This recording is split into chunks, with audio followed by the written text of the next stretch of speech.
Stretching-ul înainte sau după antrenament sau chiar deloc?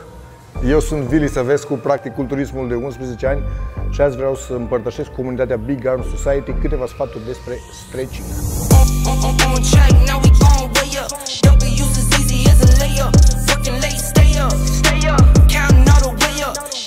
Cu toți am făcut educație fizică la școală și știm că întotdeauna la începutul lecției, profesoara sau învățătoarea în cauză ne punea să facem stretching.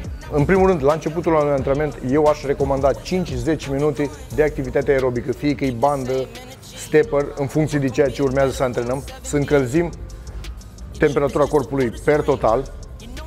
Abia după ce sunt mușchi încălziți, dacă vrem să facem puțin stretching static, putem face, dar nimic exagerat, pentru că asta va duce la un output de forță mai scăzut.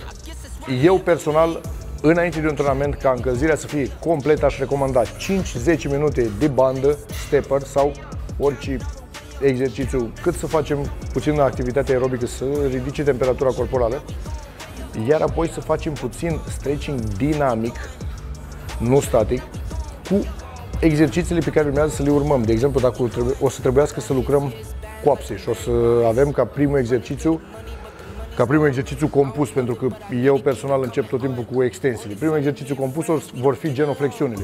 O să fac câteva genoflexiuni cu corpul liber, cât mai dinamic, în așa fel încât corpul să fie relaxat și gata să intre în poziția respectivă, fără să fie nevoie să fac exagerat de mult stretching, încât outputul meu de forță să fie scăzut pe durata antrenamentului. Și de asemenea să nu-mi cresc inutil riscul de a mă accidenta. Un exemplu cum aș incorpora eu stretching într-un antrenament de piept. La finalul antrenamentului o să fac un exercițiu, ori un superset cu fluturări la cabluri plus flotări la paralele, unde obiectivul meu este contracția și pomparea la maxim, după care vom face vreo 2-3 minute de stretching sau chiar stretching cu greutăți, care de asemenea e foarte utilizat de mulți sportivi.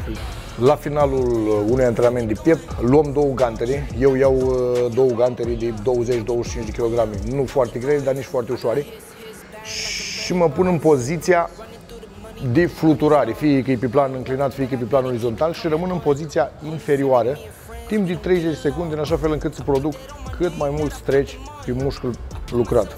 În concluzie, vă recomand să folosiți stretching-ul la final de antrenament pentru a vă menține cât mai departe de accidentări și de asemenea pentru a vă da o posibilitate de hipertrofie în plus. Eu am fost Vili Săvescu pentru Big Arm Society. Nu uitați să dați un subscribe canalului nostru de YouTube și de asemenea canalului meu, Vili Săvescu.